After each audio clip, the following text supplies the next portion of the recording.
Bien, como ustedes saben, la farmacodinamia es uno de los grandes pilares de la farmacología junto con la farmacocinética. La farmacodinamia es una rama de la farmacología que se va a encargar de estudiar el efecto de los fármacos sobre el organismo. Vamos a ver que va a estudiar los mecanismos de acción, la relación entre las concentraciones del fármaco y su efecto. Vamos a ver que en palabras simples sería lo que el fármaco le hace al organismo y vamos a saber que los fármacos no van a crear nuevos procesos biológicos, sino que van a modificar los que ya están en el organismo. Y vamos a ver que los fármacos pueden actuar de diferentes maneras. Hay fármacos que actúan uniéndose a receptores y hay fármacos que actúan no uniéndose a un receptor, que ya vamos a ver qué es un receptor. Un ejemplo de fármacos que actúan no mediados por receptores, es decir, que no se unen a un receptor específico, vamos a tener ejemplos leche de magnesia, o que sería el hidróxido de aluminio y el hidróxido de magnesio, que son antiácidos muy conocidos. Ellos van a actuar y van a neutralizar a nivel del estómago el ácido, se van a unir a los protones, con lo cual no van a unirse a ningún receptor. Lo mismo que el manitol, que actúa sobre el agua corporal total, los anestésicos generales, que actúan sobre las membranas celulares, o los antineoplásicos, que van a actuar sobre los ácidos nucleicos. Otros ejemplos también tenemos fármacos que actúan sobre proteínas estructurales, como la colchicina o el taxol, que van a actuar uniéndose a los microtúbulos de la célula, o también sobre canales iónicos operados de voltaje, como los canales de sodio, donde puede actuar la lidocaína, o canales de calcio, como donde puede actuar la nifedipina. Y otro gran grupo de fármacos van a actuar sobre receptores. ¿Y qué son los receptores? Los receptores son proteínas, son elementos macromoleculares con los cuales interaccionan los fármacos para producir efectos biológicos característicos. Habitualmente actúan como receptores de ligandos endógenos y generalmente reconocen ciertas moléculas que transportan una señal, generalmente una señal química. Vamos a ver que cuando se produce la estimulación del receptor, se va a producir la activación o no de esa célula. Es decir, van a producir una respuesta en esa célula que tiene ese receptor. Vamos a ver que tenemos diferentes tipos de receptores dependiendo de cómo traduzcan la señal. Vamos a ver que lo podemos clasificar en cuatro grandes grupos. Vamos a tener los receptores que están acoplados a canales iónicos, los receptores acoplados a proteína G, los receptores acoplados a quinasa y los receptores que regulan la transcripción del ADN. Los tres primeros, receptores acoplados a canales iónicos, receptores acoplados a proteína G y receptores acoplados a quinasa, vamos a ver que se encuentran a nivel de la membrana celular. Mientras que los receptores que se encuentran intracelulares, vamos a ver que se pueden encontrar en el citoplasma o en el núcleo y que generalmente van a actuar sobre la transcripción del ADN. Si nosotros tenemos un receptor en la membrana y queremos simplificar algunos pasos para el estudio, vamos a ver que tenemos un dominio donde se va a unir el ligando, un dominio de transmembrana, un dominio efector. Como pueden ver, el dominio de unión al ligando es donde se va a unir el fármaco o el ligando en este receptor de la membrana celular que está en la membrana celular, en el lado externo. Vamos a tener el lugar donde se va a unir el ligando, el fármaco, el dominio que va a atravesar la membrana, el dominio de transmembrana, y el dominio efector que está del lado interno de la célula. Luego vamos a tener la cascada de amplificación, donde van a estar en juego múltiples segundos mensajeros, hasta que luego llegamos a la respuesta celular.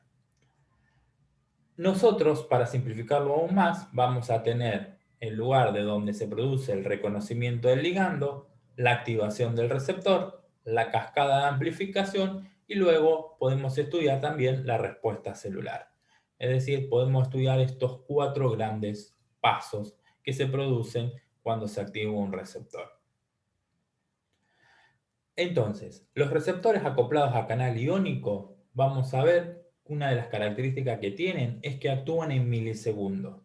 Se abren, dejan entrar o el sodio o el cloro o el calcio y se cierran. Dentro de esto tenemos varios ejemplos. Tenemos los receptores colinérgicos nicotínicos, los receptores GABA-A, los receptores del glutamato del tipo N-metildiaspartato, los receptores serotoninérgico 3, que dejan entrar sodio. Todos estos son algunos ejemplos de receptores que están acoplados a canales iónicos. Como les decía, el canal iónico, aquí lo pueden ver, este es un receptor nicotínico, en el cual está formado por 5 subunidades. Cuando la acetilcolina se une, permite que las moléculas del catión sodio ingresen dentro de la célula y empiecen a producir la despolarización. Vamos a ver que hay de los receptores nicotínicos tenemos dos tipos, los nicotínicos neuronales que se encuentran en el sistema nervioso central, en los ganglios sinápticos y también lo podemos encontrar en la médula suprarrenal. Y los receptores nicotínicos musculares que lo vamos a encontrar en la placa neuromuscular. Y vamos a ver que está relacionado todo lo que tiene que ver con la contracción de los músculos. Aquí podemos ver cómo llegan las neuronas a nivel del músculo, cada vez lo vamos viendo más de cerca, y hasta que llegamos a la placa donde podemos ver la neurona postsináptica, el espacio sináptico y vamos a ver los receptores de los receptores nicotínicos musculares donde la molécula de acetilcolina va a unirse. Aquí lo vemos más de cerca. Cuando viene el potencial de acción, las moléculas de acetilcolina que están en la vesícula son liberadas al espacio sináptico, dos moléculas se unen al receptor, se produce la apertura y dejan entrar sodio por milisegundos. Vamos a ver que luego terminan su acción metabolizándose por enzimas y son recaptadas nuevamente. La colina principalmente, la colina. Como les decía, hay otros ejemplos de receptores acoplados a canales iónicos, como el receptor de GABA. En este caso ya no va a dejar entrar sodio, sino que deja entrar cloro dentro de la célula, lo que lleva a la hiperpolarización. Y en el caso de los receptores de N-metildiaspartato, que son activados por glutamato, dejan entrar calcio dentro de la célula. Otro grupo de los receptores son los receptores acoplados a proteína G. Estos también se encuentran en la membrana celular y estos son un poquito más complejos. Como pueden ver, están formados por 7 dominios de transmembrana que están unidos entre sí por diferentes asas de aminoácidos que vamos a tener 3 asas externas y 3 asas internas. Tenemos el dominio amino terminal, carboxilo terminal, que luego tenemos el sitio donde se va a unir el ligando en la parte externa y la asa 3, la cadena 3, vamos a tener que es el lugar donde se une la proteína G. Si acá lo podemos ver, el lugar de fijación, aquí se fija el ligando y aquí se fija la proteína G del lado interno. Como podemos ver, la proteína G está formada a su vez por 3 subunidades, alfa, beta y gamma, y vamos a ver que hay diferentes tipos de receptores que dentro de las proteínas G vamos a tener diferentes tipos de receptores que se acoplan a esta proteína G. Tenemos los colinérgicos muscarínicos, los receptores del GABA B, los receptores dopaminérgicos, los receptores adrenérgicos alfa 1, alfa 2, beta 1, beta 2 y beta 3, los receptores opioides mu, kappa y delta, y los receptores serotoninérgicos 1, 2 y 4. Una diferencia que tiene con los canales iónicos es que ya el efecto se produce en segundos, tarda un poquito más. Y acá vemos cómo funciona este receptor, cómo se activa y cómo produce sus efectos. Aquí lo que podemos ver es la membrana celular, podemos ver el receptor que tiene el sitio de unión al ligando, podemos ver también que hay diferentes lugares que dice target, estos son lo que serían pueden ser o proteínas que serían enzimas, pueden ser, que ya vamos a ver que puede ser la denilciclasa o la fosfolipasa C, o también estos target pueden ser canales de potasio, canales de calcio. Es decir, dependiendo el tipo ahora de proteínas que vamos a ver los efectos. Vamos a ver que el ligando viene, se une al sitio de unión al ligando, se produce un cambio conformacional en el lado interno, se activa el receptor y se produce un cambio conformacional en el lado interno de la célula, lo que permite que la subunidad alfa de la proteína G se una.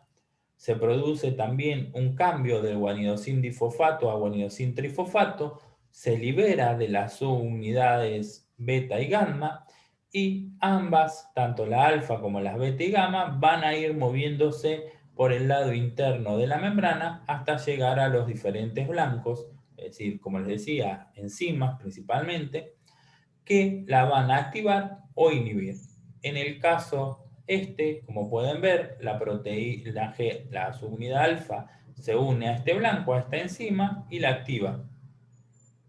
Esto, luego, para que se suelte la proteína G, se produce la hidrólisis del guanidosin trifosfato y se libera del target y bueno, nuevamente vuelve al estado quiescente, el estado inicial. Ahora bien, la proteína G no hay una sola, sino que hay tres, y eso se van a clasificar dependiendo del blanco y de la acción que tenga sobre ese blanco. Vamos a decir que se llaman proteína GS o de estimulación cuando estimulan la enzima adenilciclasa. En este caso el blanco sería la adenilciclasa. Esta enzima, cuando es estimulada, empieza a aumentar las concentraciones de AMP cíclico dentro de la célula que va a actuar sobre diferentes proteinquinasas, es decir, la proteinquinasa A, estimulándola, que luego esta va a fosforilar diferentes proteínas, diferentes enzimas. Algunos receptores que están acoplados a proteína GS son los receptores beta, tanto beta 1, beta 2 y beta 3, o los receptores dopaminérgico 1. Pero si en vez de ir y activar la adenilciclasa, esa proteína G, la inhibe la activación de la proteína G, vamos a denominarla GIGO, que lo que hace es disminuir los niveles de AMP cíclico dentro de la célula, con lo cual todos estos pasos de fosforilación de proteínas no se van a producir. A su vez también van a producir aperturas de canal de potasio, con lo que va a salir potasio de la célula, y también se van a producir cierre de canales de calcio, con lo cual va a entrar menos calcio dentro de la célula. Algunos receptores que están acoplados a proteína GIGO son los muscarínicos 2, 4, los receptores alfa 2 y los receptores dopaminérgico 2. Y la tercer subtipo de proteína G es la proteína GQ.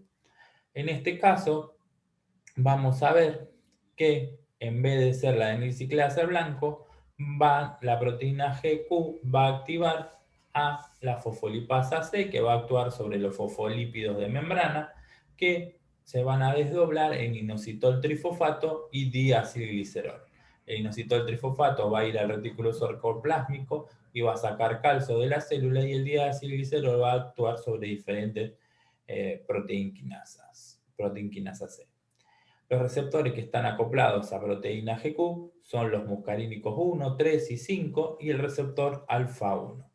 Estos receptores vamos a ver que están distribuidos por diferentes células del cuerpo, como ser los receptores beta 1 van a estar a nivel del corazón, en los receptores alfa 1 los vamos a encontrar en los vasos sanguíneos, y bueno, la activación de cada uno de ellos va a llevar a diferentes efectos dentro de la célula. Acá, como podemos ver, el subtipo de la proteína GS activa la adenilciclasa, se producen aperturas de canales de calcio, aumento del AMP cíclico y estimulación de la proteinquinasa, lo que habíamos visto antes. Viene el ligando, se une al receptor, la proteína G se mueve, en este caso la GS, hasta la adenilciclasa, que empieza a transformar el ATP en AMP cíclico. Aumenta los niveles de AMP cíclico, que va a actuar sobre la proteinquinasa A, que bueno, va a producir después diferentes fosforilación y diferentes efectos. En este caso sería lo contrario, es decir, son el receptor, la proteína GI-GO, se une al receptor el ligando, activa la proteína GI-GO, va a actuar sobre lo que habíamos dicho, la adenosiclasa, inhibiéndola, y también va a producir aperturas de canales de potasio, lo que va a sacar el potasio dentro de la célula, lo que termina hiperpolarizando la célula. Y por último, la proteína GQ, aquí en este caso, la activación de la fosfolipasa C va a activar la fosfolipasa C, que actúa sobre los fosfolípidos de la membrana, el PIP2, que sería el fosfatidilinositol bifosfato, produciendo inositol trifosfato, diacilglicerol, y como acá lo pueden ver, la proteína G va a actuar sobre la fosfolipasa C, que actúa sobre el PIP2, que es el fosfatidilinositol bifosfato, que él se transforma en inositol trifosfato, que va al retículo sarcoplásmico y libera calcio, o si no, también se produce el diacilglicerol, que actúa sobre la proteína quinasa C, que va a fosforilar diferentes proteínas. Y como les decía, los receptores van a estar ubicados en diferentes lugares. Los receptores alfa los podemos encontrar en el músculo liso vascular, que producen contracción. Los receptores beta, el más conocido es el beta 1, que está acoplado a proteína GS, que va a producir aumento de la frecuencia cardíaca, aumento de la contractilidad, es decir, efecto cronotrópico, inotrópico, dromotrópico positivo. El beta 2, que lo vamos a encontrar en lugares específicos importantes, como ser en los vasos sanguíneos que producen vasodilatación, es decir, relajación, en el músculo liso bronquial, por eso se usa mucho en lo que sea en los pacientes asmáticos, en los agonistas beta 2, en el músculo liso gastrointestinal, en el útero, que produce relajación. Y el beta 3, que lo vamos a encontrar en el tejido adiposo, que tiene un efecto de lipólisis. Como les decía, acá tenemos más o menos lo que va pasando cuando se activa en el receptor. Habíamos dicho que el receptor alfa 1 está acoplado a proteína GQ, que cuando se activa, esta actúa sobre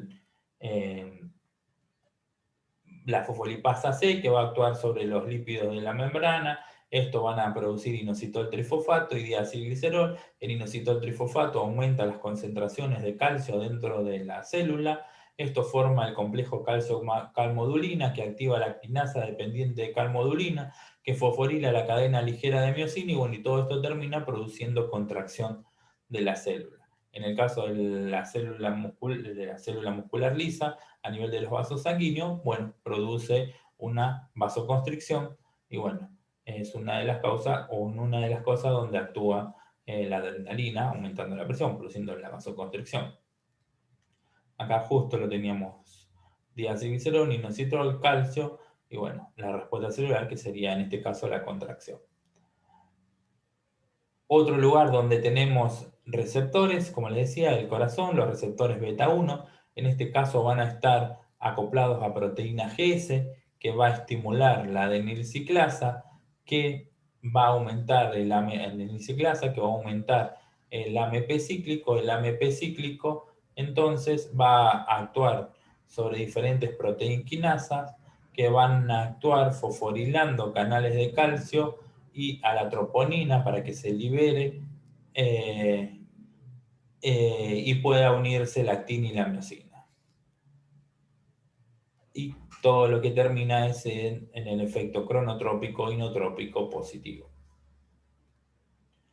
El receptor beta 2, como les había dicho, en un lugar específico donde lo vamos a encontrar, en el músculo liso de los bronquios, lo que van a producir un aumento del AMP cíclico, bueno, aumento de la estimulación de la N-ciclasa, aumento del AMP cíclico, y van a estimular proteína quinasa, que a su vez fosforilan varias enzimas, como ser, en este caso, la miosinquinasa, lo que termina inactivándolo y produciendo la relajación. En el hígado van a fosforilar o van a estimular a las proteínquinasas, que luego fosforilan a enzimas como la sintetasa de glucógeno, inactivándola, y si no, también fosforila la fosforilasa de glucógeno, activándola. Entonces van a tener un efecto gluconeogenético o glucogenolítico. es decir, aumenta la glicemia cuando se estimula el receptor beta 2. Acá es lo que estábamos viendo y lo que habíamos recién. Y el receptor beta 3 lo mismo, está acoplado a proteína G, se activa la N-ciclasa, aumenta el AMP cíclico y se activan proteinquinasas que fosforilan la lipasa activándolo y provocando la lipólisis. La lipasa se activa y se produce la lipólisis, destruye los triglicéridos y los transforma en diacilglicerol, en monoacilglicerol y bueno, y ácidos grasos que salen a la sangre. Otro de los receptores a tener en cuenta son los receptores acoplados a quinasa. El ejemplo típico es el receptor de insulina y principalmente, como ustedes pueden ver, está formado por dos subunidades alfa, dos subunidades beta, y las subunidades beta tienen la capacidad de fosforilarse. Cuando se une el ligando, vamos a ver que se produce un cambio conformacional y va a llevar a que se fosforilen las subunidades beta y estas fosforilen a diferentes sustratos. Estos van a tener diferentes efectos dentro de la célula, es decir, van a seguir diferentes cascadas intracelulares. Algunas son la cascada de RAS, otras de la fosfatidinoacetoltransquinasa y otra de la fosfolipasa C. El más importante para resaltar es este, que es de la fosfolipasa C, que va a producir un aumento de calcio dentro de la célula y va a llevar a la traslocación de los transportadores de glucosa hacia la membrana. Normalmente los transportadores GLUT4 están en el citoplasma y con esta unión de la insulina y todos estos cambios que se producen llevan a que los transportadores vayan a la membrana y pueda ingresar glucosa dentro de la célula. Como pueden ver, estos receptores ya van a tardar más en producir su efecto que los otros receptores que habíamos visto antes. Pueden tardar horas. A su vez también la cascada RAS va a actuar sobre diferentes genes y que van a estar relacionados todo con enzimas que tienen que ver con el efecto anabólico.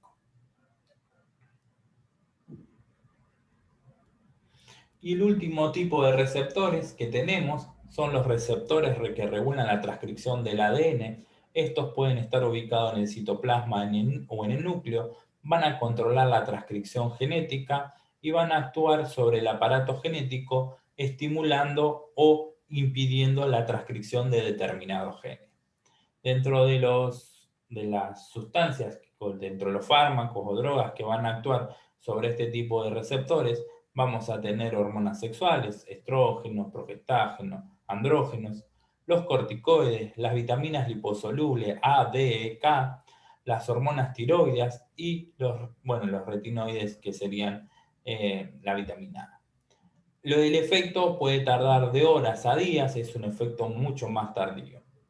Como pueden ver, acá tenemos un ejemplo de cómo, imagínense, este es la dexametasona, como parte viene unida a proteína, parte libre, la misma tiene que atravesar la membrana celular, el receptor se encuentra en el citoplasma, se encuentra unido a proteína de shock térmico, estas proteínas de shock térmico junto a la inmunofilina se llaman proteínas chaperonas, es decir, mantienen al receptor hasta que se una el ligando con gran avidez por ese ligando, en este caso el corticoide. Una vez que se unió, se forma el complejo droga-receptor, hormona-receptor. Este receptor se une a otros, se forma un dímero y estos pueden atravesar la membrana nuclear y llegar al ADN, donde van a llegar a genes específicos, a un lugar donde sería elementos de respuesta a los glucocorticoides, donde van a estimular o inhibir la síntesis de proteínas, y van a estimular o inhibir el gen, inhibiendo o estimulando la síntesis de proteínas. Como vemos acá lo mismo, el glucocorticoide, se produce la dimerización, llega a estos elementos de respuesta del glucocorticoide, se activa o se inhibe el gen. En este caso van a actuar también sobre proteínas que van a ser como ser la AP1, que son factores de transcripción, como AP1, el CREP o el NFKB, que en este caso no sería una unión directa sobre el elemento de respuesta, de glucocorticoides, sino que sería una unión proteína-proteína, que sería sobre ese factor de transcripción que normalmente estimulaba un gen. En este caso, lo va a inhibir. Y aquí podemos ver sí, que estimula directamente genes para la síntesis de lipocortina o para que se produzca enzimas gluconeogenéticas. Entonces, en estos ejemplos típicos, que sería de los glucocorticoides, vamos a ver que el efecto puede tardar en hacerse entre horas o días.